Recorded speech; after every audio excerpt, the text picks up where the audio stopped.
कहानी की शुरुआत दिल्ली की एक कॉफी शॉप से होती है। सर्दियों की ठंडी शाम थी और हल्की हल्की बारिश हो रही थी। आरव, जो एक आर्किटेक्ट था, खिड़की के पास बैठा किताब पढ़ रहा था। उसकी आंखों में गहराई थी, मानो कोई अधूरी कहानी हो जो वह खुद से भी छिपा रहा हो। तभी दरवाजे की घंटी बजी और एक लड़की तेज कदमों से अंदर आई। कंधे पर स्लिंग बैग टंगा था, बाल भीगे हुए थे और उसकी आंखों में एक अलग चमक थी। वह सीधे काउंटर की ओर बढ़ी। एक हॉट चॉकलेट प्लीज। आरव ने अनायास ही उसकी ओर देखा। लड़की ने हल्की मुस्कान दी और पास की टेबल पर बैठ गई। वह डायरी निकालकर कुछ लिखने लगी। आरव को अचानक महसूस हुआ कि उसकी किताब से ज्यादा उसकी दिलचस्पी उस लड़की में थी। कुछ देर बाद लड़की की पेन नीचे गिर गई और लुढ़कती हुई आरव की टेबल के पास आ गई। आरव ने पेन उठाकर उसकी ओर बढ़ाया। यह आपका है? लड़की ने मुस्कुराते हुए कहा। हाँ शुक्रिया। आरव भी हल्का सा मुस्कुराया। आप कुछ लिख रही थीं? हाँ, कुछ यादें जो शायद सिर्फ मेरे लिए हैं, लड़की ने हल्के से जवाब दिया। आरव को उसकी बातों में एक अजीब सा जादू महसूस हुआ। उसे लगा जैसे ये मुलाकात सिर्फ एक इत्तेफाक नहीं, बल्कि कोई कहानी लिखी जा रही थी। अगले कुछ दिनों तक आरव और वो लड़की, जिसका नाम नेहा था, रोज उसी कॉफी शॉप में मिलते रहे। नेहा एक ग्राफिक डिजाइनर थी और फ्रीलांस प्रोजेक्ट्स पर काम करती थी। एक दिन नेहा ने हंसते हुए कहा, तुम हमेशा किताबों में खोए रहते हो, कभी असल जिंदगी में भी जीकर देखो। आरव ने मुस्कुराकर जवाब दिया, अगर असल जिंदगी इतनी दिलचस्प हो जितनी किताबें, तो शायद मैं कोशिश करूं। नेहा हंस पड़ी। तो चलो मैं तुम्हें असल जिंदगी जीना सिखाती हूं। और फिर उनकी दोस्ती और गहरी होती गई। एक शाम जब दोनों मरीन ड्राइव पर बैठे थे, नेहा ने चुप्पी तोड़ी। कभी कभी लगता है कि कुछ अधूरी चीजें ही सबसे खूबसूरत होती हैं, है ना? आरव ने उसकी आंखों में देखा और धीरे से कहा, कुछ चीजें अधूरी नहीं होती, बस उन्हें वक्त पूरा करता है। नेहा ने उसकी आंखों में कुछ तलाशने की कोशिश की, मगर आरव ने नजरें फेर ली। वह अपने जज्बातों को समझने की कोशिश कर रहा था।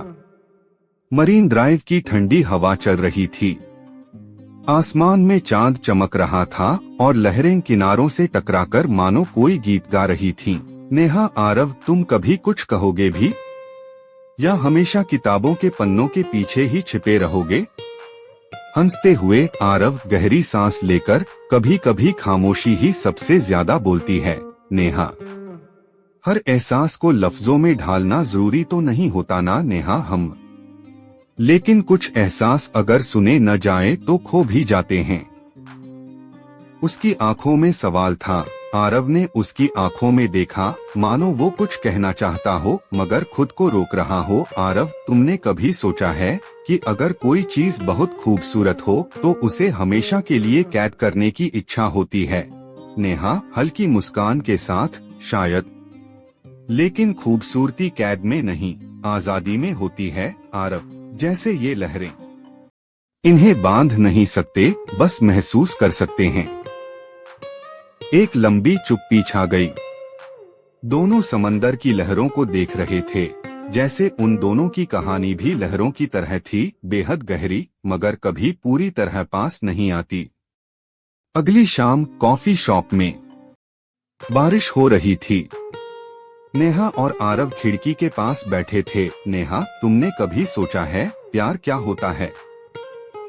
आरव मुस्कुराते हुए, तुम्हारी डायरी के पन्नों में तो इसकी परिभाषा होगी, क्यों न वहीं से पढ़कर सुनाओ? नेहा हंसते हुए, अच्छा, तो तुम मेरी डायरी पढ़ने में दिलचस्पी रखते हो? आरव, मैं सिर्फ तुम्हारी बातों में दिलचस्पी रखता हूँ। नेहा चुप हो गई। उसकी आंखों में हल्का सा सन्नाटा था, लेकिन होठों पर मुस्कान भी।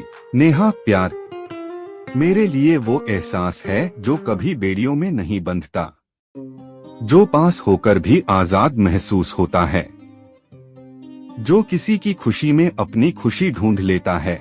आरव धीरे से, अगर प्यार ऐसा ही होता है तो शायद नेहा धीरे से, शायद आरव उसकी आंखों में देखते हुए, शायद मैं तुम्हें प्यार करने लगा हूँ। नेहा का दिल तेजी से धड़कने लगा। उसने खिड़की से बाहर देखा। बारिश तेज हो गई थी। नेहा, कभी कभी डर लगता है आरव। प्यार जितना खूबसूरत होता है उतना ही आरव, उतना ही क्या? नेहा धीमे स्वर में, उतना ही दर्द भी देता है। आरव उसकी आंखों में कुछ ढूंढने लगा, मगर नेहा ने नजरें फेर ली। आरव, अगर प्यार में दर्द है तो क्या हमें इससे डरकर भाग जाना चाहिए? नेहा हल्की मुस्कान के साथ, नहीं। लेकिन शायद कुछ प्यार सिर्फ एहसास बनकर रहने के लिए होते हैं, हकीकत बनने के लिए नहीं। आरव उसकी आंखों में देखता रहा। उसके मन में सवाल थे, मगर नेहा ने हल्की हंसी में सब छुपा लिया। क्या ये कहानी सिर्फ एक खूबसूरत एहसास बनकर रह जाएगी, या वक्त इसे किसी और मोड़ पर ले जाएगा? अगले कुछ हफ्तों में आरव और नेहा की मुलाकातें और गहरी होती गईं। दोनों अपनी अपनी दुनिया में उलझे रहते हुए भी एक दूसरे की तलाश में थे। कॉफी शॉप से लेकर मरीन ड्राइव तक उनकी बातचीत में अब और भी रंग थे, कुछ हल्के, कुछ गहरे। एक दिन जब बारिश का मौसम फिर से लौट आया था, आरव ने नेहा से मिलने का प्रस्ताव दिया। वे एक पुराने पार्क में मिले, जहां बारिश में भी सब कुछ हरा भरा था। यहाँ न कोई शोर था, न कोई जल्दी, बस हवा और बारिश का संगीत था। आरव स्माइली के साथ, आजकल तो तुम बहुत चुप रहने लगी हो, कुछ तो बताओ। नेहा हंसते हुए, क्या बताऊं आरव, कभी कभी चुप रहना ही अच्छा लगता है। दुनिया का शोर बहुत हो जाता है। आरव, तो क्या तुम्हें लगता है कि हमें अपने जज्बातों को दबा लेना चाहिए? नेहा धीरे से, नहीं, लेकिन हमें हमेशा सब कुछ बोलने की जरूरत भी नहीं होती। कभी कभी कुछ बातें सिर्फ महसूस की जाती हैं, कहा नहीं जा सकता। नेहा की बातें सुनकर आरव का दिल फिर से गहरे विचारों में खो गया। उसे लगा जैसे नेहा की आंखों में कोई राज छिपा हो। आरव, तुमसे बात करना हमेशा आसान लगता है नेहा, लेकिन कभी लगता है कि हम दोनों एक दूसरे से बहुत दूर हैं। नेहा चुप होकर, यह दूरी कभी कभी जरूरी होती है आरव। अगर बहुत पास हो जाएं, तो हम एक दूसरे को खो सकते हैं। आरव की आंखें उसकी ओर मुड़ी, जैसे वह और गहरे में उतरने की कोशिश कर रहा हो। आरव, तुमसे बात करते हुए मुझे हमेशा ऐसा लगता है जैसे हम दोनों किसी और ही दुनिया में हैं। नेहा धीरे से मुस्कुराते हुए, यह एक खूबसूरत ख्याल है, लेकिन क्या तुम जानते हो, कभी कभी वो दुनिया हमारी अपनी नहीं होती। आरव ने उसकी आंखों में देखा। कुछ सवाल उठे, लेकिन उसे उन्हें शब्दों में नहीं ढाल पा रहा था। नेहा, अगर तुम मेरी तरफ देखो तो मैं खुद को तुमसे दूर महसूस करती हूँ। मुझे लगता है कि हमारे बीच एक पर्दा है, जिसे हम कभी उठा नहीं पाएंगे। आरव, क्या तुम सच में मानती हो कि हम कभी करीब नहीं आ सकते? नेहा सांस लेते हुए, मैं नहीं जानती, लेकिन मुझे लगता है कुछ रिश्तों को सिर्फ दूर से ही देखना चाहिए। अगर करीब आ गए तो वो खो सकते हैं। पार्क की शांति में दोनों चुप हो गए। बारिश की बूंदें पत्तों से टकराती हुई गिर रही थीं, जैसे वक्त भी किसी अनजानी दिशा में बढ़ रहा हो। आरव धीरे से, क्या तुम कभी सोचती हो कि अगर हम एक दूसरे से अलग हो गए तो क्या होगा? नेहा, अगर हम अलग हो गए तो शायद यही हमारे बीच की सबसे सुंदर याद बन जाएगी। आरव को समझ आ गया कि नेहा किसी डर के साये में जी रही थी।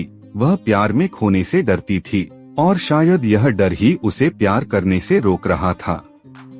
कुछ दिन बाद एक और शाम, जब बारिश की हल्की बौछार हो रही थी, आरव ने अपनी सबसे बड़ी बात कह डाली। आरव, नेहा, मैं तुम्हें पसंद करता हूँ बहुत। मुझे लगता है कि तुम वही हो जिसे मैं खोज रहा था। नेहा ने उसकी बातों को सुना, लेकिन उसकी आंखों में वही चुप्पी और दूर जाने की भावना थी। नेहा, आरव, तुम बहुत अच्छे हो। तुम्हारी बातें हमेशा दिल को छू जाती हैं। लेकिन कभी कभी हम किसी को अपना दिल दे देते हैं, और वो दिल हमें वापस नहीं मिलता। आरव, क्या तुम सच में सोचती हो कि मैं तुम्हारा दिल कभी वापस नहीं पा सकता? नेहा सांस लेते हुए, मैं नहीं जानती आरव, मैं बस यह जानती हूँ कि हम दोनों का रास्ता अलग है और शायद यही बेहतर है। आरव ने उसकी आंखों में देखा, कुछ और कहने का मन किया, लेकिन उसने खुद को रोक लिया। वह जानता था कि नेहा की बातों में कुछ सच्चाई थी, लेकिन इसका मतलब यह नहीं था कि वह हार मान ले। अगले कुछ हफ्तों में आरव और नेहा की मुलाकातें कम हो गईं, लेकिन दोनों की आंखों में वही चुप्पी और वही गहरी समझ थी। आरव अब जानता था कि प्यार सिर्फ शब्दों में नहीं होता, वह समझने में और महसूस करने में भी होता है। और शायद यही था उनका रास्ता, कभी पास कभी दूर। दोनों की आंखों में सवाल थे, मगर उनके दिलों में एक खामोश कनेक्शन था जो वक्त के साथ कभी खत्म नहीं होने वाला था। क्या वह अपने दिल की बात कभी कह पाएगा, या वह अपनी पसंदीदा किताबों की तरह चुपचाप उस एहसास को सीने में छिपाए रखेगा? यह सवाल अब भी अधूरा था, जैसे उसकी और नेहा की कहानी।